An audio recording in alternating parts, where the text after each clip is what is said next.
We are Rogue Media Sports. It is the Doomsday Podcast Holiday Edition. As we tape this, Ed, it is, I believe, still Sunday night. By the time we finish taping, it'll probably 15 be more minutes of Sunday night. All right, Sunday night. We've come back from talking to Jerry, Mike, Cooper Rush, and you can see behind us, there's the stadium. Okay, that proves that Empty we're here. now, but it was surprisingly full. Yeah.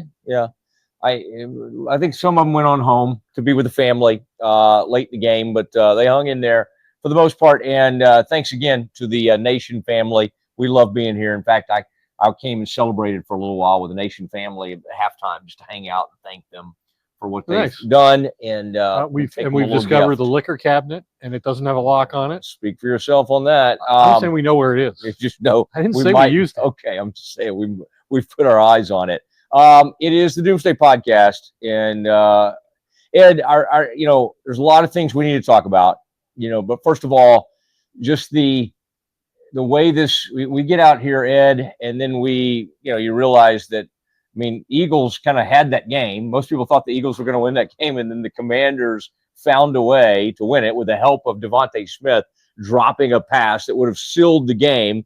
And with the help of Jaden Daniels, a rookie quarterback, correct, having 5 touchdown passes in the game. Yes, against the #1 defense in football.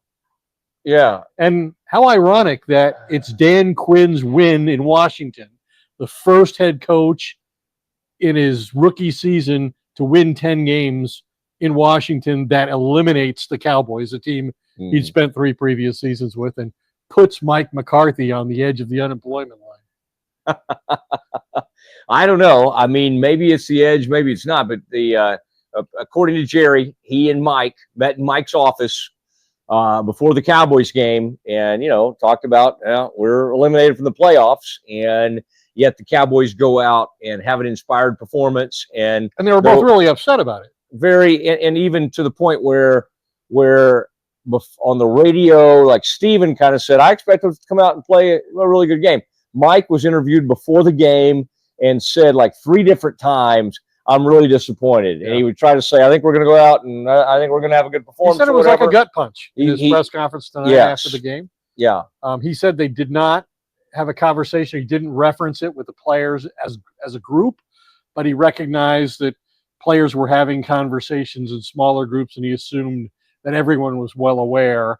And he was kind of trying to get a sense of whether he did need to make a point of it or not before they kicked off, and how they wanted to approach the game. But he sensed that everybody had accepted, where they were, and that he still sensed that they were going to play hard and be competitive in this game, which meant a lot more to Tampa Bay than it did to the Cowboys. Tampa Bay comes in leading the division over Atlanta by a narrow margin, and had everything to play for, and had a much healthier team than the Cowboys had tonight.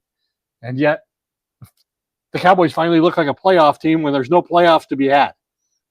Yeah, and lots of performances we'll talk about. Cowboys had a 23-14 lead at the half. Well, one time one time they led 20-7, so they jumped out on them. They had a 10-0 lead to start, and then Ed, we're reminded over and over. And I kind of thought you were doing a joke, but I think you're being serious now. I think one of your comments via Twitter was that like maybe the second most important offseason thing is finding a way to bring back this kicker, Brandon Aubrey, who was automatic as usual. 258 yarders. 258. He's automatic from 50 plus. He's got the most 50 or longer field goals in a single season in NFL history. Right now, there's several other guys who are vying for that now. We're close behind him. But didn't he do something like that last season too? Didn't he have some huge? He set some kind of team records for something last year. But this is a league record, not just the Cowboys record. Yes. It was, Cooper Rush was funny in there. He said in his press conference when he was asked about Brandon Aubrey's range, he said, I got sacked on a 3rd down play, and I looked up at him like, oh my God, we're at the 40-yard line. He said, Aubrey comes running on the field and says, it's okay. It's just going to be a few extra yards for me.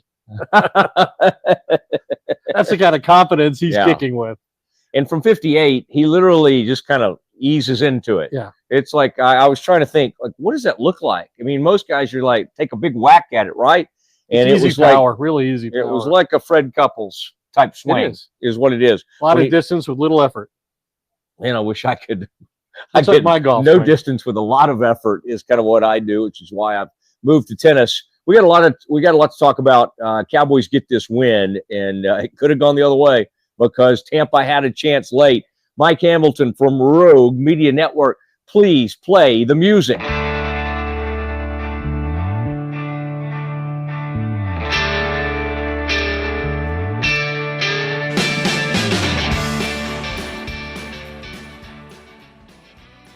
All right, Ed, Cowboys get this win, and big character win for the Cowboys. Lots of performances, good performances from the Cowboys.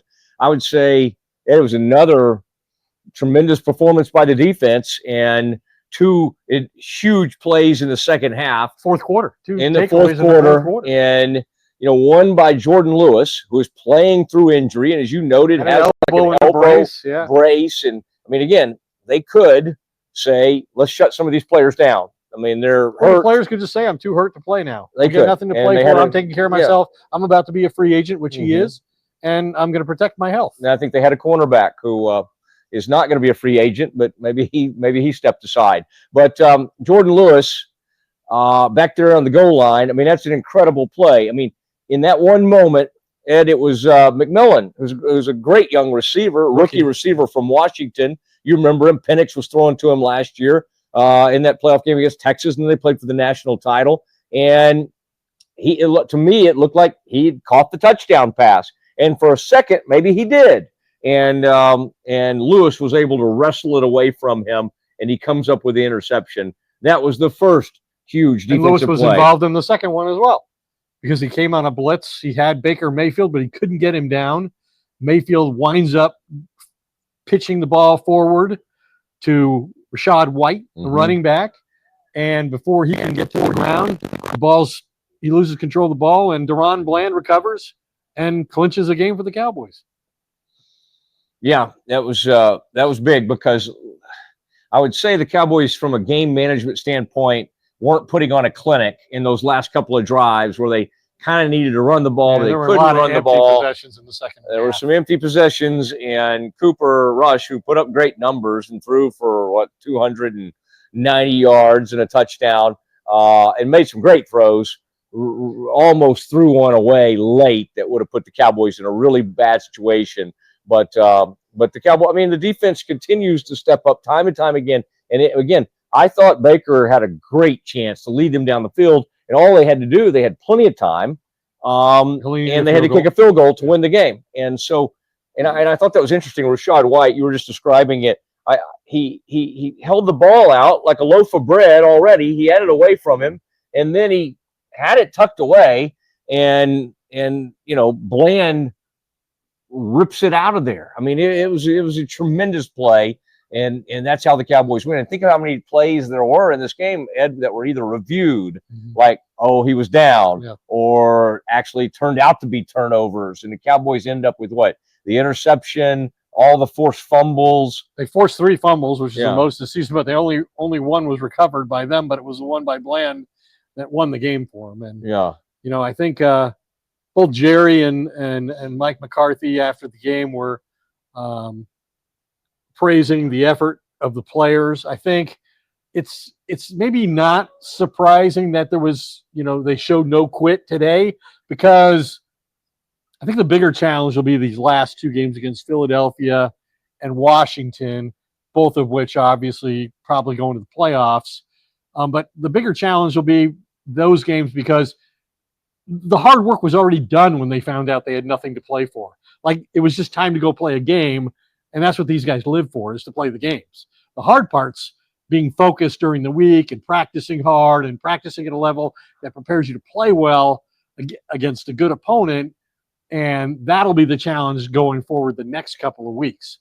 And I think that's why Jerry's very evasive about the subject of McCarthy and the decision he has to make in the next couple of weeks here about whether to bring him and the coaching staff back or to go hire somebody else. And Jason Garrett, who preceded Mike McCarthy in this job and had it for 9.5 years, talked about it on NBC.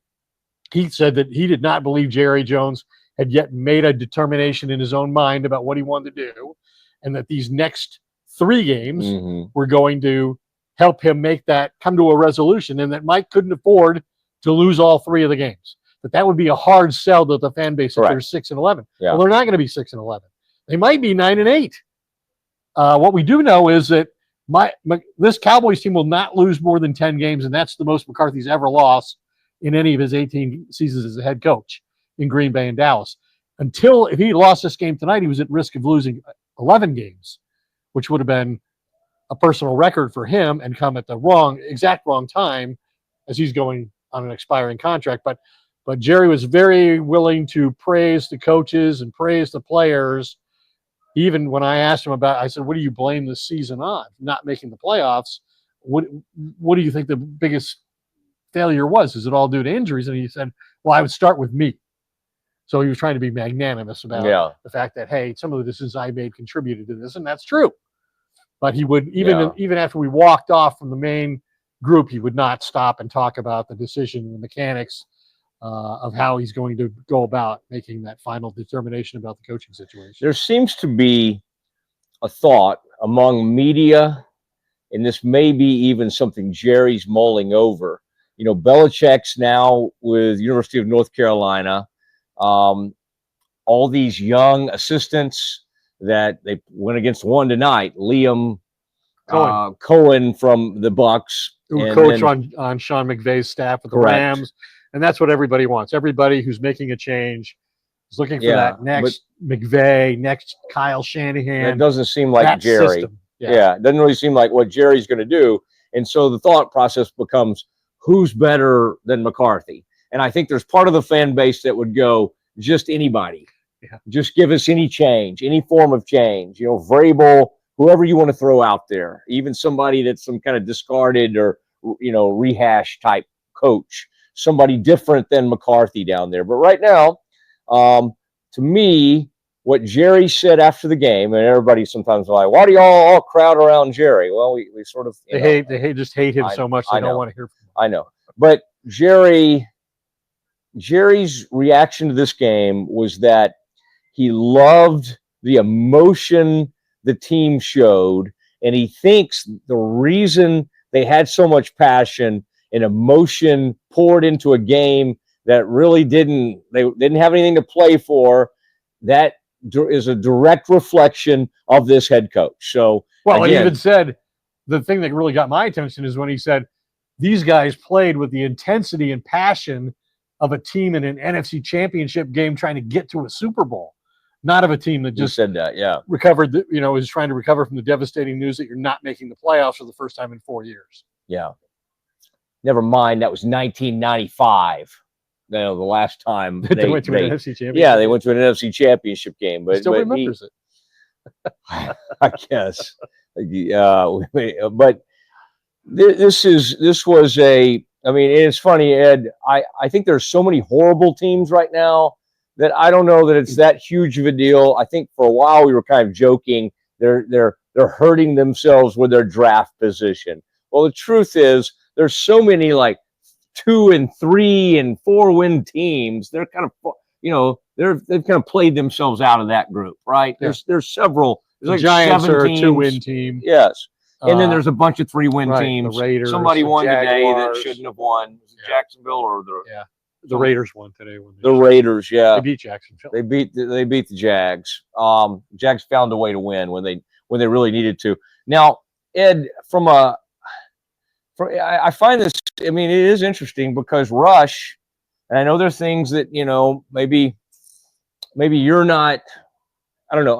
I'll let you speak to where you are on Cooper Rush. I would just say I think the fans kind of realize he just keeps putting up really good numbers, and sometimes you can knock him for being more of a check down Charlie type guy, like Brad Johnson was by the time he got to the Cowboys, and yet in this game, I mean, he was making throws down the field, and he hit CD on a couple of big throws. I mean, that throw he made even to Jalen Tolbert, he had a player in his face, and he was able to thread the needle on that. Coming free on a pass rush. Yeah.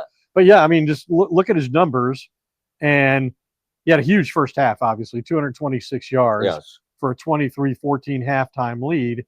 He was 12 of 14 at that point for 175 yards and a TD, targeting his wide receivers in the first half. That's his most completions targeting wide receivers in a half and his second most yards. He found CeeDee Lamb regularly 6 for 7 for 100 yards for their top playmaker in the first half. He was 7 for 11 for 148 yards against the blitz in the first half, with 6 of those completions going for first downs. His 148 yards set a new career high for a full game in terms of against the blitz. 14 of 18 for 131 yards and a touchdown between the numbers. That's a career high. So this was a game, as he said afterward, that, I mean, they only had 31 rushing yards. You know, the last time they had only one other time in franchise history have they won a game where they had 31 or fewer rushing yards. That was in 1987. So this was a game that they knew the Bucs were going to take away the run game. The Cowboys had had success in recent weeks with the run game. Rico Dowdle, 3 straight 100-yard games, first undrafted player in 10 years to do that. But Tampa Bay was not going to allow that to happen, and they didn't. And so they knew that they were going to have to throw the football. And Cooper Rush did that, and he avoided taking a sack, and he took 1 sack. He had no turnovers in the game. So turnover differential in the Cowboys' favor yet again, which has been a prominent trend through these 4 wins in 5 games. And, I mean, if you look at the season on a whole, they've beaten 3 good teams. Would you say? I mean, they won at Pittsburgh, they won at Washington, and they won this game tonight. Yeah. And I was a little surprised. I thought Tampa Bay, given the stakes for them and given the Cowboys situation, this was a hugely consequential game for Tampa Bay. I thought they would play a lot better than that. And I mean, they came into this game leading the NFL in average points scored per game on the road at over 31. They didn't get there tonight. Although the quarterback played great for them. I mean, he put up huge numbers. He threw for over 300 yards, and he was running. They just couldn't really sustain drives. Cowboys, as you said, had the huge plays they had in the fourth quarter, and they had several sacks. And Linval Joseph had one of them. Micah, I mean, we mentioned Micah had a sack, and that was his 50th career sack. He's just the 6th player to do that in his first 4 seasons in the NFL. And all of the other guys, with the exception of J.J. Watt, are in the Hall of Fame, and he's eligible soon for the Hall of Fame. J.J. Watt. Yeah. Well, and Micah had the flu.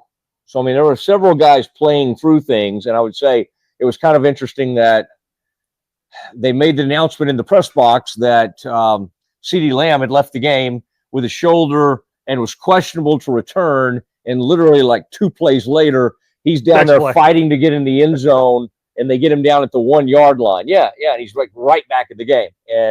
And I was just looking at a quote that he had after the game, and he's just speaking to that. In fact, he says, "My shoulder is out of whack. I'm not going to even lie to you. I'm just out there battling and doing what I do. It's not fun." And they said, "What's the biggest reason he keeps playing through it? I love this game that much. I'm literally willing to put my body out there on the line for my guys." So anyway, I mean, I think he's shown great competitive spirit and leadership that maybe we have never really seen before in his Cowboys career. Taking over the wide receiver room. Brandon Cook's obviously still in the room, and he's a much more veteran player than CeeDee Lamb is. But CeeDee playing with this injury and being effective, and obviously a couple times over the past few weeks since he hurt the shoulder in Atlanta, he's been tackled in a way that injured the shoulder again, caused him pain. He's left the game, but he comes back in. And, I think that sends a great message. I mean, people are like, why don't they shut him down? Why are they allowing him to play and put himself at risk? They only get 17 games. And real competitors want all 17 games if they're healthy enough to do it. And those very same people would be complaining about the fact that these guys all shut it down when they can't make the playoffs anymore. But I think he sends a great message, and he sets a standard, I think, for everybody else on the team. Like, well, if CeeDee Lamb's not going to shut it down, how can I shut it down? Mm-hmm. And that's why. And Jordan Lewis isn't going to shut it down. How can I shut it down? Yeah. Micah Parsons is still playing. How can I not play? Yeah, I think it's right. And there were moments in this game, like I said, I had to, go, who's 80? 80 just made a play, down the field, like a 23-yard. There's Ryan Flournoy, rookie draft pick, a guy we discovered at training camp. I think he was we first broke that story of Ryan Flournoy. All right, Ed. It is. We're gonna have our say to finish, and I got a couple of thoughts on what Jerry had to say as well. But it is now time for Stretch. I do want to make a point that Blake Marable. Merry Christmas to the Marable family. They've been with us for the last 3 seasons. They've been strong, and in fact, we got it on the books. Ed, we are shooting a new commercial with them, and all our people from Rogue are going to be up there. So it's going to be a beautiful thing. We may even use drones. May use some of those New Jersey drones, in fact. And we're going to shoot it. It's going to be beautiful, and it's going to be that. I sound like Trump there, don't it? It's going to be what? It's going to be beautiful. It's going to be spectacular, magnificent. It's going to be the most magnificent thing you've ever seen. But this will happen the week after January 1st. So we'll be doing that, and that'll be fun, and that'll be exciting. So marablehomes.com. That's MARABLE homes.com. Luxury homes, Preston Hollow, Highland Park, Lake Highlands, unbelievable homes. Thank you for being with us. And of course, we thank Rogue Media Network. Now it is time for something we call Stretch Plays. It's Glenn Stretch Smith.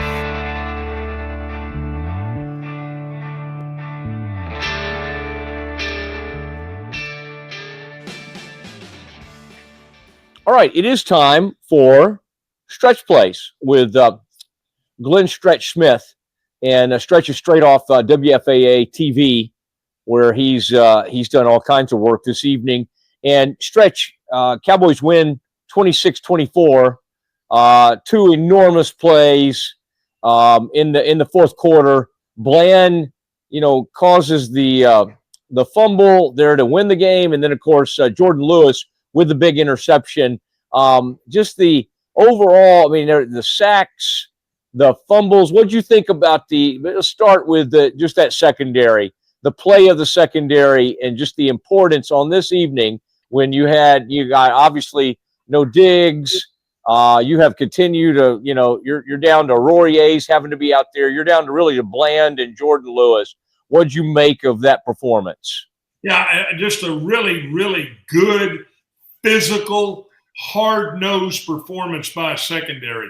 You saw Lewis come up and support the run one time where he wrong shoulders a play and hits the back for a 1-yard gain. You saw multiple times Lewis be in position when they were trying to run some over-the-middle option routes that I thought he did.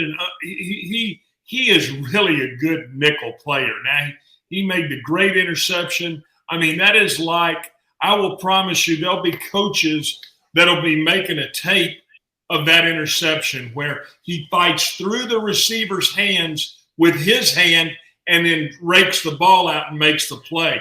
It was textbook stuff. You saw Wilson absolutely flying around and physical with how they tackle. Oh, you mentioned Awarie.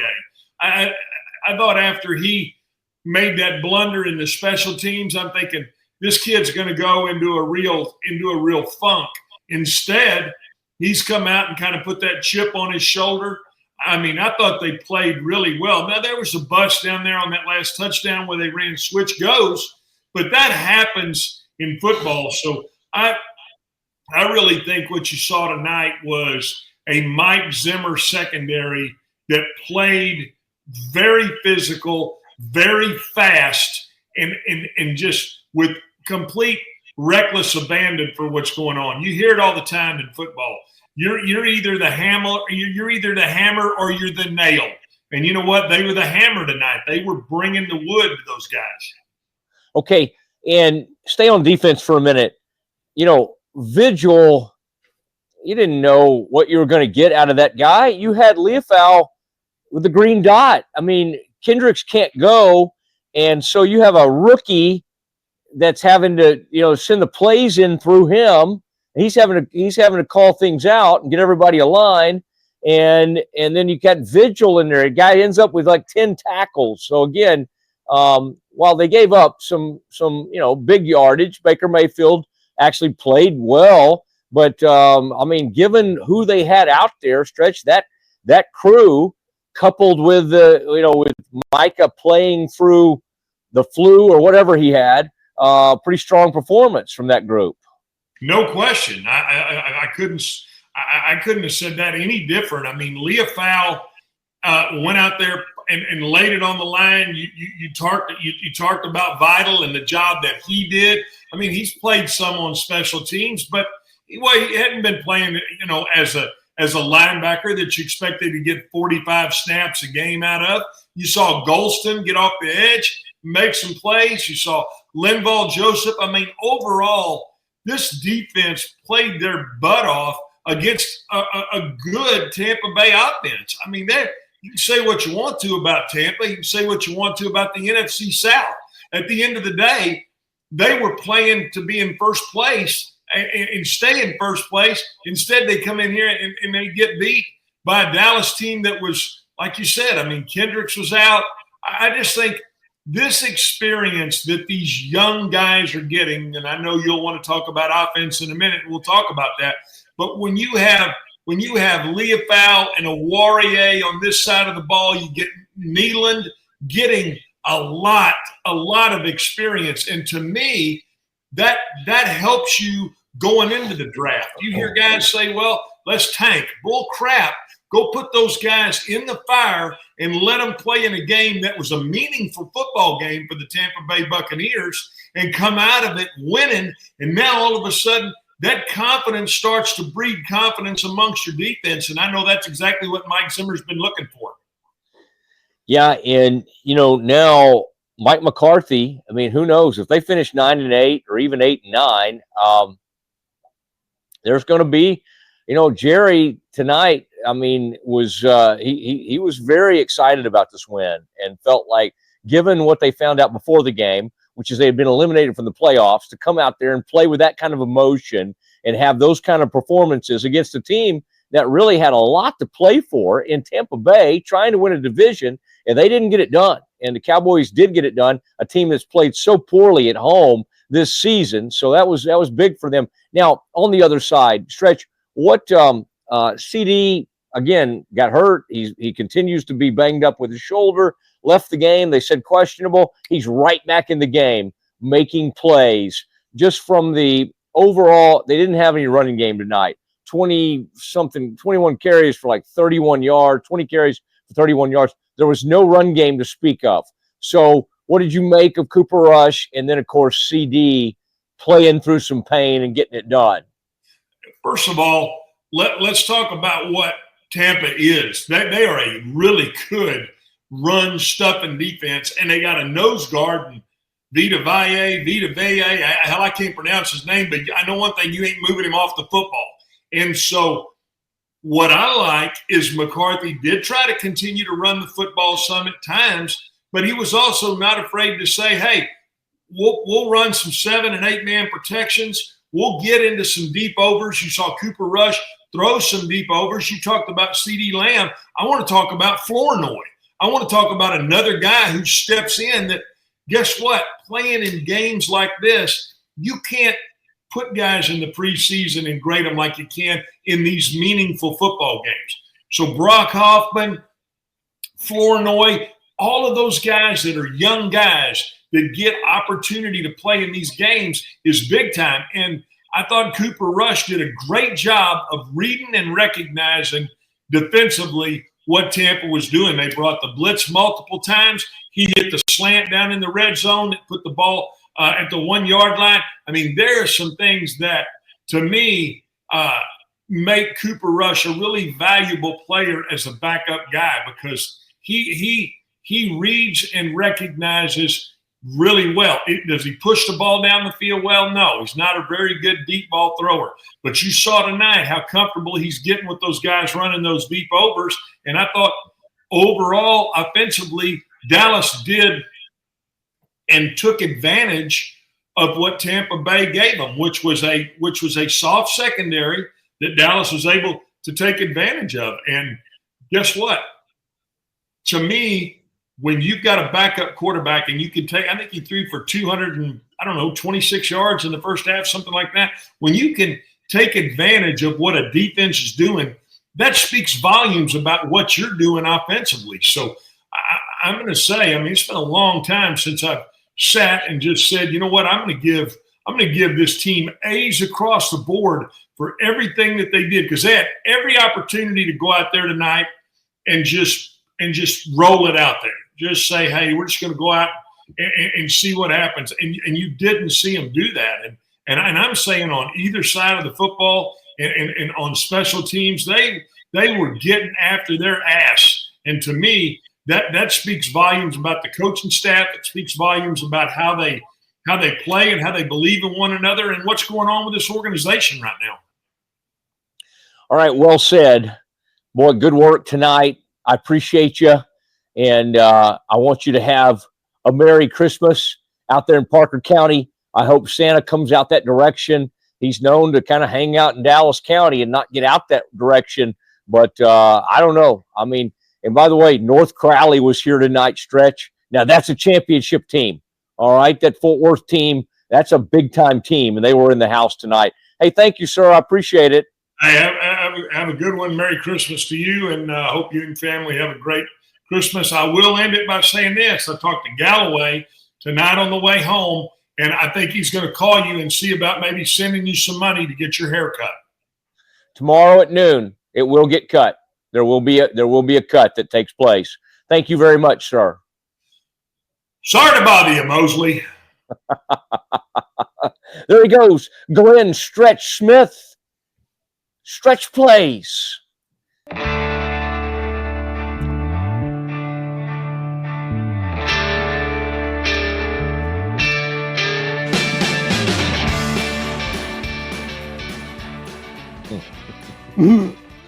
All right, Ed. Cowboys have now improved their record improbably to 7-8. And as you said, which would be very improbable, they could finish 9-8. I wouldn't put it past them. I mean, who knows what'll happen? They'll play a week from tonight, as we sit here on the 22nd of December. They'll play that afternoon at Philly, and then of course they'll play Washington here. That game has been set. I know. I'm sure they'll set it at 7:20. Maybe it'll be noon. Not coming. It'll be noon. How about that? 7:20. I'm out. That's right. That's right. You can catch Ed on WFAA at 6:30 tomorrow morning as you prepare for Christmas. Yeah, that's like about 6 hours away. You'll be good. You'll get plenty of rest. So, and Ed, I gotta ask you this, just a thought, because Cooper Rush, as we said, played really well tonight, put up great numbers. What if Dak had the same crew around him that Cooper's had? I'm talking about all the defensive injuries and all the things. Where are we, do you think? I mean, because Jerry's already said we weren't that good with Dak, right? Jerry made that statement. That was a fair point. It was a fair point because they were getting killed at home. Yeah. And it's not like the offense was matching anything. The offense wasn't playing great. They'd be far better off. I think they'd be contending for the playoffs. I mean, I think they might get 10 wins if they had Dak. I don't think it's unfair to suggest that he's worth 2. Oh. I think now they've won 4 games with Rush starting and 3 games with Dak starting.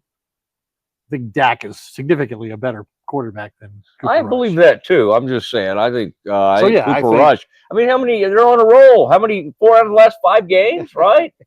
I mean, I don't know. Maybe. I mean, it's not like you can win that much more than that. Cooper's a good road quarterback. I mean, he's a tremendous road. He's like 5-1 in his career on the road. So he gets to go play on the road where he's pretty comfortable. And we'll see what the Cowboys can do. I think they will have defensive football. It would be nice to run the ball a little bit. I mean, that again, you made the point that Tampa's pretty good against that. I got to say that Vita Vea, he's a 350-pound man. The play they had to have where the Cowboys love to throw it short of the sticks on 3rd and 6 in big moments, right? Let's throw it out there and let's hope he can break like 3 or 4 tackles. And he did break that first tackle, and Vita Vea shows up on the scene. The 350-pound nose tackles him in space out there. Yeah, it's like pretty dang impressive. But Ed, how do you see this thing playing out now for the Cowboys? And would you say right now, I mean, it's now, I think, 60-40 that Mike McCarthy is going to be back as the Cowboys head coach, is the way I feel in the aftermath of this win. I think if they win one of these last 2 games, I think Jerry will bring him back because I think that's what Jerry really wants to do. I think the only thing that would prevent Jerry from bringing Mike back would be if he felt like the fan base wouldn't accept it. If the outcome of the season was so bad that the fans would demand that either the general manager or the head coach had to be changed. And the general manager is not going anywhere. And so in that circumstance, I could see Jerry feeling like he had to make a change. And I don't think he should. If he has a sense of conviction about Mike McCarthy, I think he could justify bringing back Mike McCarthy. Like, yeah, he said before we won 3 ball games with Dak, and that seemed to suggest that, hey, the injuries aren't going to save Mike. Like, this is already his bonus season. However it plays out is how it plays out. But, I mean, the guy did win 12 games 3 years in a row. He's only had he's only had 4 losing seasons so far in 18 years as a head coach, and this one's not even guaranteed to be his 5th yet. I don't think many people would have done more with this team than he has with the injuries that they've had. What would Jerry do, though? Would he give him a 2-year extension? Would he keep signing him to 1-year deals? I assume Mike's gonna have some leverage. And you think he'll try to ask for a 3-year contract? A minimum. Probably wants 4. And then Jerry's got to decide how much he wants him. And if I don't give him what he wants, could he get it somewhere else? Could he get it in New Orleans? Could he get it in Chicago? Could he get it in Jacksonville? Because he's on an expiring contract. And would they give up draft picks for him? They wouldn't have to. Because he's expired. Yeah. Once they play Washington, he's a free agent. So it's almost like, to me, if they win next week in Philadelphia or they play Philadelphia close and Jerry reaches a decision, he needs to act before the Washington game. Or else he puts himself in a position where he's now negotiating for his own coach to return, but his own coach has the opportunity to solicit offers from other teams. You truly think that there might be a team that would show interest in Mike McCarthy? Absolutely. He won a Super Bowl with Green Bay. I know. He's won division championships multiple times with both franchises. And when you win here, 12 games, 3 years in a row with everything that goes on here. I get it. I mean, he's going to say, he's had a huge lack of playoff success here. I won 12 games 3 years in a row that had never been done there since the 90s. Did they make the playoffs 3 years in a row? And the only 2 years I didn't make it was because I lost my quarterback for an extensive period of time, both of those years. His first year and this year. That's what he's going to say. Yeah, he's got Troy Aikman in his corner, lobbying. Tom Brady, Micah Parsons. Mike wants Zimmer back. Well, that's part of it. I think he said McCarthy's expendable. I think he made that pretty clear. He just cares about that Zach. All right. That's it, man. I mean, the Cowboys, here they come. Here they come. Could be on their way to 9-8. I had somebody out even after the game. Are you sure they're out of the playoffs? I said, yeah, pretty sure. Because I said they finally look like a playoff team. I know. And they're playing well and doing some good things. And the defense is playing well. And both Odigizua and Golston, I mean, now Jerry's got to pay a lot of people.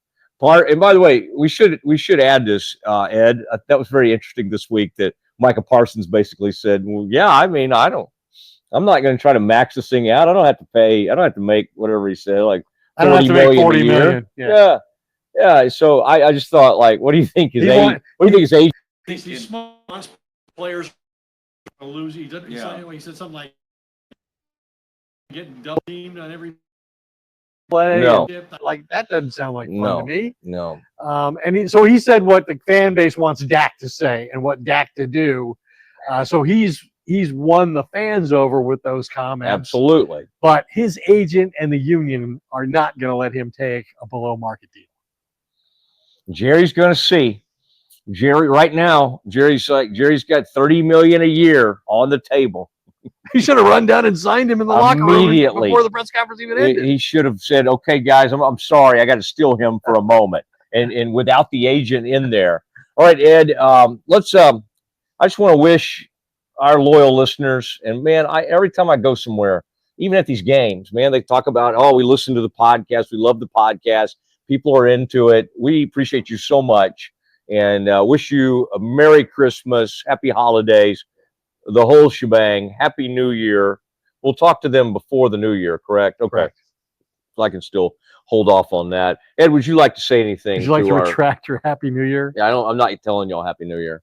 What would you like to say to our loyal audience and friends out there? You don't have anything to say? Yeah, I thought you might. I appreciate that everybody listens to us and reacts on Twitter. Yeah, for sure. Has opinions, and we're more than willing to take criticism if it's directed in a very professional manner. Right? Yeah, We'd rather not. We'd rather just be friends. I would like minimal if criticism. If that's not possible, we will. That's right. Don't cuss it. Cuss at me. A little bit. Appreciate everybody. And it is the Doomsday Podcast for Ed Warder and Mike Hamilton from Rogue Media Network. I am Matt Mosley. Good night from AT&T Stadium in Arlington, Texas.